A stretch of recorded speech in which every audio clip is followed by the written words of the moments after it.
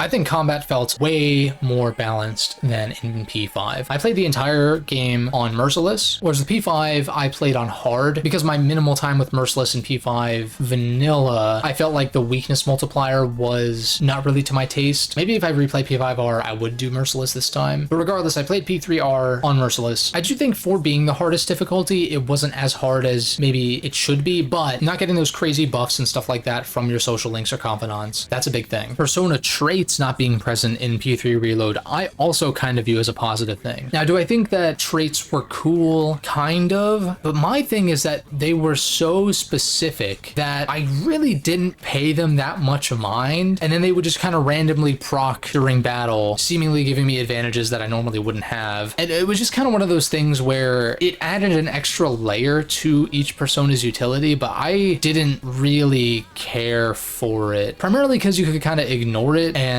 just reap the benefits without engaging with the system fully, so I don't miss traits really at all. They did implement Baton Pass in the form of Shift, which doesn't heal you and also doesn't give you buffs, which is very good. I'm glad that they nerfed Shift/Baton Pass in this game because it was way too powerful in P5. Now, some boss fights were designed around that overpowered nature of Baton Pass in P5R, like Akumura's fight. Being able to pass your extra turn over to another party member instead of having to stick with the same character for your next action, that is powerful enough without needing healing and buffs and whatnot. And plus, they did implement some of the healing and buffs into certain skills, like Soul Shift, which I think gives you SP when you're shifted to. I think there's one that gives SP to the character you are shifting to, and then also Shift Boost and Shift Amp, boosting the effectiveness of your skills, maybe just attack power in general, when you are shifted to as well. And so I think that's a very good compromise. Shift ends up feeling very balanced. I don't feel like I was just breezing through the game because of that. I already touched on combat animations being way better. Character learn sets were a notable step up. I don't remember all of the details from Bess. I did like that Junpei learned one of each type of physical skill. Again, I don't know if he had that originally, but it was nice. Split physical in general is my preference when it comes to how skills are handled in Persona. I get that it is a very P3 centric thing, but part of me does wish that it was in P4 and P5. Even though P5 had the guns you could use, like, come on. Maybe you would use a gun skill here or there, but the actual guns themselves, I would really only use when there was nothing better to do in battle. I like the split between slash, strike, and pierce. It adds just another layer of strategy when it comes to team composition and coverage for potential weaknesses. Although I will say that because the protagonist is locked to the one-handed sword, which I never really switched from in FES, even though that was an option, regardless, because of that, there is a clear abundance of slash users compared to pierce and strike users. I understand that they wouldn't want to change that in a remake, but I do wish that it was a little bit more balanced. I'll just throw a couple of ideas out there that may or may not work. Junpei, you could maybe argue for his attack being a strike because of the way he swings his two-handed sword, since, you know, he's wielding it like a baseball bat, even though it would slash the enemy in that way. I could see an argument for it being strike. Mitsuru I could see being pierce because it's a rapier that she is mostly thrusting or stabbing with. And then pretty much the rest of them do make sense. I believe Shinjiro was strike, despite having a bladed weapon. Although I guess guess there's like the stop sign and stuff, which would be more blunt force. I think the major updates though were for Koromaru and Ken. Being able to deal damage with light and death magic without having to rely on insta-kill moves is very nice, because bosses tend to be immune to insta-kill moves even if they are able to be hit by regular light and death spells, so they're not totally useless in those fights. Ken, I feel like, got more healing skills from what I recall. I could use him as a healer when Yukari needed to be benched. I found myself using pretty much all the members of C's pretty evenly without feeling like I was forcing it. I do like to keep the parties in these games relatively even. It's kind of hard to justify that when certain party members are so superior to others, but I didn't feel that in this game. And I also found Shinjiro to be a beast for the time that you're able to use him in combat. And I'm actually glad that I used him, because he was very effective on a lot of the bosses and monad doors and passages in the fourth block. The Tartarus bosses were pretty good for the most part. I do think the monad passage boss fights were probably the biggest standouts, but there were still a good number of standard Tartarus bosses that were fun to fight, and at times tough in their own right, where I needed to rebuild my team or take a different approach. I feel like there was a good balance between not needing to grind as much, but also not being able to breeze through boss fights either. Now, of course, you can get access to some pretty broken equipment and skills and stuff like that by the end game, but it's the end game. Although I was way over leveled for the final boss because I wanted to beat the Reaper, and the Reaper gives you so much EXP that I think I leveled up at least 10 times, if not more. I think it was in like the mid to high 70s, and it bumped up, I think it was Yukari, Junpei, and Aegis from like 77 or something to like 92, which is just heinously overpowered for the final boss. And so the final boss was notably not as satisfying, I think, because of that. But on a New Game Plus run, I would probably intentionally not grind nearly as much, because it was the Reaper I had to grind for, not the story bosses. In addition to the secret super boss, which I attempted once or twice, and I'm just like, I'm not gonna try to do this right now, maybe at a later date on a second playthrough. And that was the only Elizabeth request that I did not do. I did literally every single one of the rest of them. And I do find these quests, while some of them are fetch questy and are somewhat mundane, I just don't really mind them. Thinking back to Persona 4's quests, I generally had no issues kind of ignoring them for the most part. I never really felt compelled to do them, because at least with P3, by doing these requests, you get to hang out with Elizabeth and get to know her more as a character, and maybe get to know her a little bit more than just as a character, if you know what I'm saying. And I didn't mention theurgy much. You do build up theurgy by doing different things for different characters. Yukari, it's by healing other party members, maybe herself as well, I don't know. Akihiko, it's by buffing himself. Junpei, it's by landing a critical hit. And these just accelerate the buildup of the theurgy gauge, as opposed to being the only way to boost it up, because you do get a slight boost just with every action you take. But if you land an ailment with Mitsuru, or like I said, land a critical hit with Junpei, it does give you a more significant bump. And theurgies, I mean, they're basically like limit breaks, but they don't fill up nearly as often. The animations and damage dealt feel a lot more earned, and even damage-wise, yes, they were powerful at times, but not game-breaking by any stretch, at least on Merciless, since, you know, most boss fights don't even have a weakness, so how much damage could it really realistically do? But they also felt worth using in a lot of cases, even the ones that weren't outright broken, and even the ones that you could maybe deem as being broken were skills that were given to P5 characters just as regular skills. Sure, the SP cost was super high. On getting a group concentrate as just a regular skill was way overkill, whereas Yukari gets a group concentrate, but it's her theurgy, so you have to build it up first. You're not able to use it every single turn by any stretch. And even some of the theurgies were somewhat hard to build up, and sometimes not even worth actively trying to build up to. Mitsuru's a character that gameplay-wise I wasn't super hot on in the original game, even with controllable party members, as her skill set just I didn't find to be that useful. In this game, she is much more useful for sure, but having to land ailments, and granted you get freeze boost and ailment boost and stuff like that with her, but having to land ailments to get that accelerated theurgy gauge is not the greatest. Kinda same with Ken, with having to dip your SP below half, although he does get a version of Invigorate for his combat characteristic, so that helps dip him below half, and then Invigorate will fill him above half, and then you can dip below half. You can kind of cheese that in a sense, but you need that combat characteristic first. I do need to mention Fuka being by far the best implementation of a navigator in Persona, period. I've never been a fan of the random buffs and the random healing, and just the way that navigators have functioned in the past. For one, having to spend SP to analyze enemies is nice. Did I ever feel like I was running low on SP? No, but there were times where I did opt to not analyze in the case that I needed that SP later. But more importantly, the buffs and healing being locked behind Fuka's theurgy was a huge change, because while you can't control what the theurgy is going to do specifically, you kind of can, or at least you can heavily weigh it in favor of one or the other. If your party is low on health and or SP, she's 9 out of 10 times going to heal you. I don't think there was ever a time where I wanted her theurgy to heal and it didn't, except maybe in the case of just SP. However, if your HP and SP pools are relatively high, if not full, then she will opt to either give all of your party members Heat Riser, or I've seen in some cases her giving Concentrate, or maybe that one is both Concentrate and Charge. That was probably the least common one that I experienced though, but being able to have some control over, for one, when this gets procced, and for two, what is going to get procced is huge. It's so interesting because despite this game being a remake, I feel like on the gameplay side of things, while it did remove and change some things from P5, it actually did so in ways that I view as progressing the series gameplay and combat wise, which is very cool, especially considering that the gameplay combat stuff in Fest just had a lot of very questionable systems that I was not the biggest fan of. And so now I don't really have to make any caveats except for the game being on the easier side. But even then, I think it's a far cry from what P5R turns into by the end. The last thing I can possibly think of when it comes to gameplay stuff is Shuffle Time and Arcana Burst. In the original P3, Shuffle Time would actually shuffle the cards with them being face down, of course, and so you'd have to keep track of which one you actually wanted, and then assuming you kept track of them accordingly, then you could pick it. I don't really feel like much is lost by just seeing the cards face up. If anything, it reminds me more so of P4's Shuffle Time, where in P4 the cards are face up, you can see what you're selecting, but there is kind of an additional metagame to it, where P4 would have some cards in the mix that allow you to pick more cards, and then if you cleared all of the cards in said Shuffle Time, I think it guaranteed Shuffle Time on following battles or something to that effect. But in P3, it'll mix in the various cards that you get from the story bosses, as well as at the end of Monad passages. These have a variety of effects. Some of them give you stat buffs on the main character's personas, or even in some cases HP and or SP on your entire current party, which is kind of cool. There's one that increases the chance of breakable objects containing valuables. There's one that increases experience gain for the rest of Tartarus. There's one that increases all-out attack damage, etc., etc. And by collecting these major Arcana cards, they are then displayed in the bottom left corner for the remainder of that particular Tartarus exploration session. And if you select enough of these major Arcana cards to fill out all of the empty slots in the bottom left, which does increase as the game progresses, then you trigger what's called an Arcana Burst, which in addition to all of the benefits that you've gotten from these major Arcana cards for that session, it increases the level of regular cards for the remaining shuffle times you might encounter during that Tartarus session. Which I failed to mention is that you can get skill cards through shuffle time. I didn't use these as much as I would have thought. I think partially because you can select what skills are inherited during fusion, so it's not as crucial. Although you can go to the shrine without having to spend any time and duplicate said card. I just kind of wish that there was some use for skill cards that you didn't have an intention of using, because I ended up stockpiling a lot of them that I didn't have any use for, and it kind of feels bad just having that resource sitting there, knowing that I'm probably never going to use a lot of them. And so being able to convert those into something would have been kind of nice, because I definitely would have opted to transform a lot of those skill cards into something that I would find more value out of. And at times it did help / trivialize certain Elizabeth requests, which I'm not complaining about. I didn't find it to be extremely useful throughout the entire duration of my playthrough, with the exception of maybe some resist skills or some very high level spells later on. I just found the gameplay in this game to be way more balanced than P5, which I really appreciate. Again, do I think that for the hardest difficulty it was as hard as it maybe could be? Maybe not. I feel like if there was a harder difficulty than Merciless, we'd perhaps be getting into territory where it would just feel more tedious than anything, as opposed to being a genuine challenge, if that makes sense, as opposed to just being like, go grind more scrub.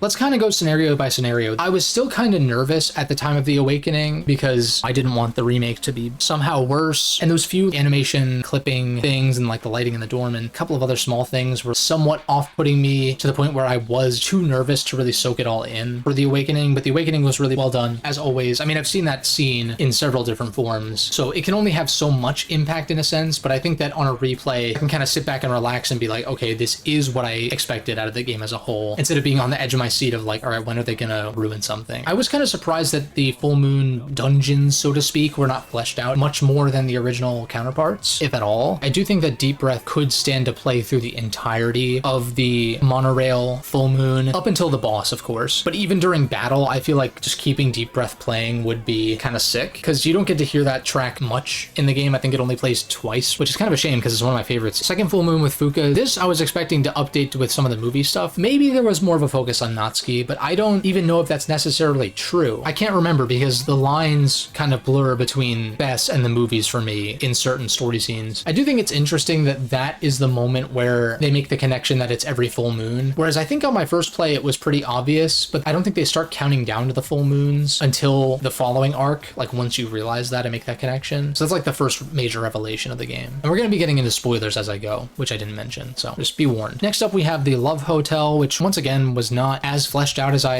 expected. It played out more or less the same as what I remember. I will say that Yukari's slap was not as impactful as the movies, which I was kind of disappointed by. It was a little bit tamer here. I guess that's fine. It prevents that moment from lingering too long. I did find it funny that two coffins that were cross-sectioned on top of each other on one of the beds. Yeah, less so to say here. Maybe you could say a deep mentality could stand to play more, but you don't really fight regular shadows in the Love Hotel, surprisingly. Now, it's during this summer portion of the game where the story really starts to ramp up. In particular, I actually captured footage of this. On July 12th, there are scenes of all of the current members of SEAS having some kind of trepidation or tension or just general problem that is starting to rear its head more thoroughly at this point. And while there is a lot of mystery and good story moments before this, they are very sparse. And it is at this point in July that I do feel like the game's story and a lot of the main cast get a lot more interesting. Akihiko is trying to negotiate with Shinji to come back to SEAS. Mitsuru is asking for Fuka to look more deeply into the Kirijo group's past. Junpei feels powerless because he feels at this point in the story that without his persona abilities that he's pretty much nothing, as well as showing a lot of his jealousy for the protagonist, which I think gives Junpei a lot more depth than Yosuke and Ryuji. And Yukari rereading the letter from her dad, which becomes relevant once the crew goes to Yakushima for summer vacation. And while the beach scene kind of thing is cliche at this point in the series, P3 being the first one to do it, and also some of the distinctness in this one make me not really mind it. A lot of events that happen during this beach trip are very important for the plot, contrary to P4's being added in Golden just for comic relief, which that was one of the better comic relief moments in Golden, but still. And then in P5's case, I can't recall there really being anything of note that happens during the beach trip that couldn't have happened elsewhere. Whereas in P3, because you're staying at Mitsuru's family villa, you get to meet her dad, who is kind of the one who set up the whole SEAS operation to begin with. And so that's an important component because while you're there, Ikutsuki decides to show the last video of Yukari's dad, who basically states how important it is that they eliminate the full moon shadows for the sake of eliminating the Dark Hour and Tartarus. But also this is where the crew meets Aigis, who is a hugely crucial character in the story and the representation of the game's themes. And then of course you also get Junpei being horny as fuck for the girls in SEAS, so there's that. But that is far from the only component or the main reason why this trip needed to happen. Now, could the story have been crafted in a way where the facility that Aigis was being held wasn't on a tropical island with all of this beach iconography and whatnot? Sure, but I think it works well, especially with the water motif with the UI and all that. They did change the name of Operation Babe Hunt, which is understandable. What I think is funny about this segment is that Akihiko gets really into it. He's usually very aloof around girls, whereas in this it's like a competition, and so he gets really caught up in it and just wants to beat Junpei at his own game. And I also love that Deep Breath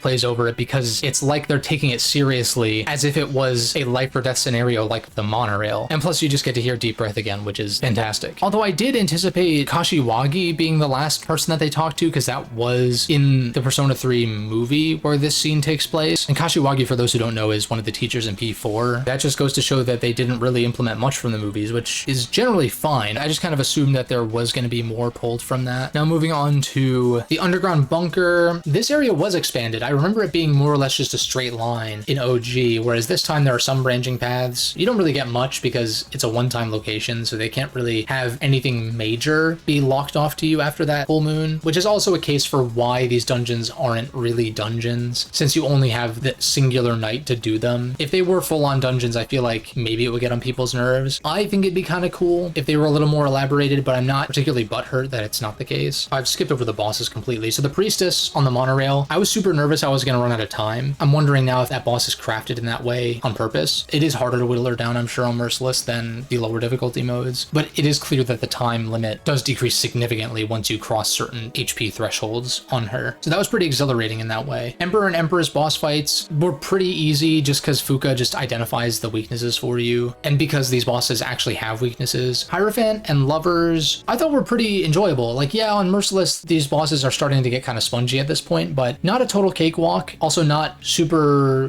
difficult either. Chariot and Justice, which are the underground bunker as I was mentioning, I kind of like this fight. I think it's kind of fun. You have to kill them both at the same time. One is only vulnerable to physical attacks, whereas the other is only vulnerable to magic, and having to split them up by using theurgies, so having to be kind of strategic in that way, I thought was a cool addition. The Hermit fight I also thought was quite good. Having to break his supercharge with theurgies was also cool. Fortune and Strength, this fight dragged on longer than I wanted it to, but that was mostly because I stupidly brought a squad of like physical attackers. I think I brought Junpei, Akihiko, and Aigis because they were the lowest level, and I wanted to bring them up to the rest of the crew. Knowing that they resist or reflect or whatever it was physical attacks made this fight drag on longer than it needed to, but it was kind of my own fault with my party construction. So the Jin and Takuya fight I thought was kind of sick because they can shift to each other as well. They did add some extra scenes with Takuya outside of the main story in a sense. Well, some of them are forced, like when you fight Abaddon on Moonlight Bridge, which is basically like a scripted fight because Takuya just handles it for you. It definitely doesn't take away anything adding those extra scenes with Takuya, but I wouldn't say that it made a significant improvement in my mind on his character. But I also think that antagonist wise, yes, Strega does serve as an antagonist, and yes, Ryoji/Death does serve as an antagonist in a sense. I kind of view the conflict in this game to be more so internal, whether it be the characters against themselves or against other members in the group, and resolving those tensions through, you know, growing as people throughout the story, in addition to just fighting off death kind of as a concept, even if it is personified as Nyx and Nyx avatar and all that. I did kind of skip over Shinji's death. That shit hit super fucking hard, especially when Ken screams and Koromaru howls. That's when it really hit me, and I was legitimately crying at that point. Very impactful scene. I'm glad that, as far as I can tell, there was no way to revive Shinji, which totally undermines the whole sacrifice. It's supposed to be tragic. That's the point. I'm very grateful that the people who wanted an FF7 remake thing where it's like, let's save everyone and have a happy-go-lucky time. It's like, no, that's not what this game is. And I'm very glad that that didn't end up being the case. Although maybe you could say I was a little bit fearful of that. And Shinji's linked episode, once again, did add to his characterization. I like Shinji a lot more than I originally did with his portrayal in this game, thanks to that. And that scene with Mitsuru after the fact also hit pretty hard, having done his entire linked episode. Let's talk about the Hanged Man boss fight. One of my favorite fights in the game, bar none. The fact that he kind of does, I don't know if it's Beast Eye or Dragon Eye, I didn't pay attention to how many actions he gained, but he uses that ability to give himself more actions, and he's like the only boss in the game, barring Nyx Avatar, who is, you know, emulating the previous bosses to use that ability. Makes it not feel as cheesy as in Nocturne, for instance, where so many bosses use Beast Eye and Dragon Eye. I didn't mention with Strega, I actually had to restart that fight because I brought a bad squad. I brought Ken, which was kind of dumb on my part because Takuya uses death magic, but once I swapped Ken for Koromaru, it was fine. But the Hanged Man fight, I was actually nervous I was going to lose a good ways in. It was very satisfying beating that fight. Loved it. I'm very grateful that I kept break skills on Mitsuru and Yukari for the big statue or whatever that resists everything. That made a huge difference. Following this, we have Akutsuki's betrayal. I find this betrayal to be a little bit contrived in a sense. It's really just that initial impact where it's like he showed absolutely no signs of being a lunatic, which, like, yeah, you don't want to foreshadow that too much. So I appreciate the restraint in that regard, but it is a story element of this game where I'm just kind of torn on it. It does well to move the plot forward though, regardless of whether or not I think Ikutsuki as a character is handled well. He's more of a plot device than anything at this point. Mitsuru's dad's death also hit pretty hard as well. Can't help but feel for the characters in that moment and feeling defeated in a sense because Tartarus isn't gone and the Dark Hour isn't gone. Chidori's death still hit hard. I did like the linked episode kinds of stuff with Junpei and Chidori. I'm a little bit conflicted on her revival though. I know this was in Fest. I didn't get it in Fest though, so I wasn't aware of it until after the fact. On the one hand, it's not all hunky-dory just because she's alive. He's just happy that she's alive, even if she doesn't remember their relationship. I don't take as much umbrage with that as I anticipated, and they do have a decent way of explaining it where it's like, okay, they buried her, or we're gonna bury her or something with the flowers that had her life force because she was bringing them back to life. I'm still not wild about it, and this brings me to Ryoji, who I feel like I understand a lot more having replayed the Persona 3 story. It's hard for me to say how much was changed in the story segments that were present in Fest as far as dialogue or how Ryoji was explained or whatever. There was almost no romance kind of thing like in the movies, which I would have expected there to be more of a connection between the protagonist and Ryoji in hangout sessions, but there's not really that much outside of Kyoto, which was already in the original game. Although that last linked episode with Ryoji when Fuka walks in and it appears that Ryoji wasn't actually there, that was like kind of trippy and weird, but it just kind of goes to show that connection that Makoto and Ryoji have inherently, because Ryoji is the Death Arcana shadow that was sealed inside Makoto 10 years ago, and because he was sealed inside of a human, I guess this constructed him into a human form of some kind, or he was able to take on a human form, even if he is actually a Thanatos. Ryoji as a character, it's kind of similar to the Ikutsuki thing, where I really do view him as more of a plot device, although I do like that the humanity that was instilled in Ryoji by being sealed inside Makoto makes him a lot more sympathetic, where he doesn't want to do what he knows he has to do, but since he has no control over it, he's able to give Seize this ultimatum of kill me and you'll forget everything about the Dark Hour and Tartarus. It's kind of an ignorance is bliss kind of thing, but in a darker way where it would just be the equivalent of giving up, basically, as opposed to leaving him alive, at which point the fall, or the end of the world is still going to play out, but you would have the chance to live out the rest of your days with knowledge of all this, and even have the chance to fight back, even if it is hopeless. And this is the point in the game where Seize does feel much more like a group. They all arrive to the same conclusion separately from one another and decide to face this impossible battle head on because of the character growth that each of them has had throughout the game, and them finding reasons to live and people to fight for, and wanting to make up for the sins of their parents in certain cases. Aigis being the one exception where she pushes back because as the only robot member of Seize, even though she does have some human component to her with the Plume of Dusk and all that stuff, but because she can't really die in the traditional sense, she wants Makoto to kill Ryoji so that way all the members of Seize don't have to suffer, even if she knows that she's going to remember everything. And once it's all played out, she is the only one who remembers, and that leads to like a very bittersweet reunion between her and the protagonist, and of course the rest of the Seize at the end of the game. And then of course we have the Nyx avatar, which I already said I was overpowered for. That fight still slaps conceptually and the way it builds and stuff like that. Now the final form of Nyx, even though you can one-shot it with Armageddon, that is something that you have to earn by, filling out the compendium, of course. I mean, I was over-leveled, so it's hard for me to say definitively, but I did feel like the previous forms before the Death Arcana were notably lacking in HP for the fight to feel as grand and as much of a marathon as I remember the PS2 fight being, even with controllable party members. I had to spend several sessions attempting that fight. It still felt like more of an ordeal than in Reload. The fact that it took until that final boss for me to really feel that, maybe aside from the extremely early game, as far as ease of difficulty, I think is a good sign of a generally well-balanced game. And plus, if I wasn't way higher level than I would have been otherwise having fought the Reaper, I do wonder how it would have gone, because there were some attacks that did take me down to pretty low health, whereas I guess if I was a decent number of levels below, it would have wiped me if I wasn't careful. I didn't mention the Great Clock either. I did ignore that for most of the game, but at a certain point, I did end up using it late game, primarily for the Reaper once again. The Great Clock, basically, it'll spawn somewhat randomly, I think, as you open chests that require Twilight Fragments. If you enter, which I think it forces you to do it the first time, which I'm not a big fan of, but what it'll do is it'll bring two of your party members up to the main character's level following their next combat encounter. Now, I don't know if you can neutralize this by just leaving Tartarus. Maybe that isn't actually an option, or just not taking them in for that session. Let me know about that too. I wonder if you can neutralize it in that sense, that first forced one. But it can come in handy if you don't want to grind traditionally, or if you don't care about being over leveled. I do think it's interesting that they kind of changed Aegis's crying reveal. Instead of just showing it in a cutscene of her being grateful that the MC is still alive, she cries during like a dialogue segment and is like, what's happening? I can't control it, whatever. Not the biggest fan of that change. It's not really a big deal, but I do think that the show don't tell method of the PS2 game was probably better. I also didn't mention way earlier about how Burn My Dread Last Battle doesn't play at the very beginning. I'm wondering how I'm going to feel about this on a replay. Initially, I was off-put because I missed it, because I think that it adds some impact to that opening scene, but instead they opted for it to be totally silent, or just ambient noise, the monorail going and the hustle and bustle of Tatsumi Board Island / Iwatodai, and then Yukari actually saying some things instead of it just being her silently trying to use her evoker. It is one of those things that did give me some sense of trepidation early on, but I do wonder, knowing that that change is implemented on a replay, if it would bother me still, because I kind of don't think so. I'd be able to soak it in a little bit more naturally, especially because I was streaming the early hours, which does do something to take you out of the moment at times. Going all the way back to the very end of the game, that rooftop scene, man, it's even better somehow than the original. Of course, the character models aren't chibi. The Because I Will Protect You track, which is kind of a build of various endgame tracks. It starts with Memories of the School, and then I think it builds into leitmotifs from Memories of You, which is fantastic, by the way. There were certain tracks that I just abstained from listening to ahead of time on YouTube, but I remember looking through the comment sections of Memories of You pre-release and seeing people being very satisfied, and I would say I'm very satisfied with this rendition of Memories of You. It's much more akin, I think, to the movie remix, which I think is a lot better than the initial one, which I think is a little bit slower and more ballad-like. And instrumentally, this version of Memories of You reminds me a lot of the movie one, which was always my preferred version of it. Although they should definitely put subtitles for Memories of You in the credits, because knowing what the lyrics are guitar adds a ton to the overall impact of that song. And I mentioned earlier that I was gonna dig a little bit more into the P3 protagonist being his own character. And for one, Makoto's parents are dead. They were killed in that car crash 10 years prior to the game's events. And the matter of the death arcana being sealed inside of him, I think is enough of a backstory to where he just doesn't really work so much as a self-insert compared to much more blank slate main characters in Megaten games. Even if you are controlling him as the main character and role-playing in a sense in that you are playing as this character, but that goes for like literally every game in existence. Maybe I'm taking the whole self-insert thing too literally maybe, but it's only really if I am creating a character that is intended to be somewhat of a role-playing experience in some form. But even then, I'm not viewing that character as myself. It's more so I'm playing as this character who has this morality, who has this skill set in mostly Western RPGs where that kind of stuff is explored a lot more deeply. And I'm not saying that I necessarily want character customization and all that kind of stuff in Japanese role-playing games or Megaten generally or whatever. I don't really need that per se, but it does create a disconnect in my mind from that more immersive element, I